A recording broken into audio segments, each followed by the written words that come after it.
দিৱালীৰ সন্ধিয়া এনেকুৱা গৰম গৰম চিংৰা আলহীক উলিয়াই দিলে আপোনাক বাৰু প্ৰশংসা নকৰাকে থাকিব পাৰিবনে? এইবাৰ অতিথিক খুৱাবলৈ ভাবিলো পনীৰ চিংৰাকে বনাওঁ। প্ৰথমে আলুখিনি বইল কৰি ময়দাৰ ডোটো মাৰি থলো।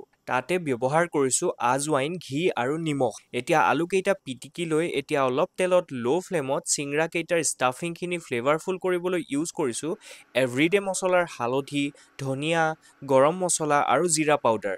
এতিয়া অলপ মছলাখিনি লৰাই পিটিকি থোৱা আলুখিনি দি দিলো আৰু পনীৰ কেইটুকুৰামানো ভাঙি দি দিলো। এতিয়া জোখমতে নিমখ এড কৰিলে ষ্টাফিংখিনি ৰেডি। আৰু ভিডিঅ'ত দেখুৱাৰ প্ৰচেছটোতেই লাডু কেইটা বেলি লৈ চিংৰা কেইটাৰ শ্বেপটো দি ললো। আপোনালোকে নিজৰ সুবিধা মতে যিকোনো শ্বেপ দি ল'ব পাৰে। এতিয়া ল' টু মিডিয়াম ফ্লেমতে গল্ডেন ব্ৰাউন হোৱালৈকে ফ্ৰাই কৰিলে চিংৰা ৰেডি। বাৰু আপোনালোকে এইবাৰ দিৱালী স্পেচিয়েলত কি ব্যঞ্জন ৰান্ধিছে জনাবলৈ কিন্তু নেপাহৰিব দেই। আৰু মই ব্যৱহাৰ কৰা এভৰিডে মছলা কিন্তু সকলোৰে সুবিধা হোৱাকৈ 5 টকাৰ পৰাই উপলব্ধ। আৰে খাবলৈ কিন্তু হোটেলৰ চিংৰা কেইটাতকে কম টেষ্টি হোৱা নাই দেই। আৰু ইয়াৰ ক্ৰেডিট কিন্তু মই এভৰিডে মছলাকহে দিম। এভৰিডে মছলাৰ সৈতে এইবাৰৰ আপোনাৰ দীপাৱলী আৰু ফ্লেভাৰফুল কৰি তোলক।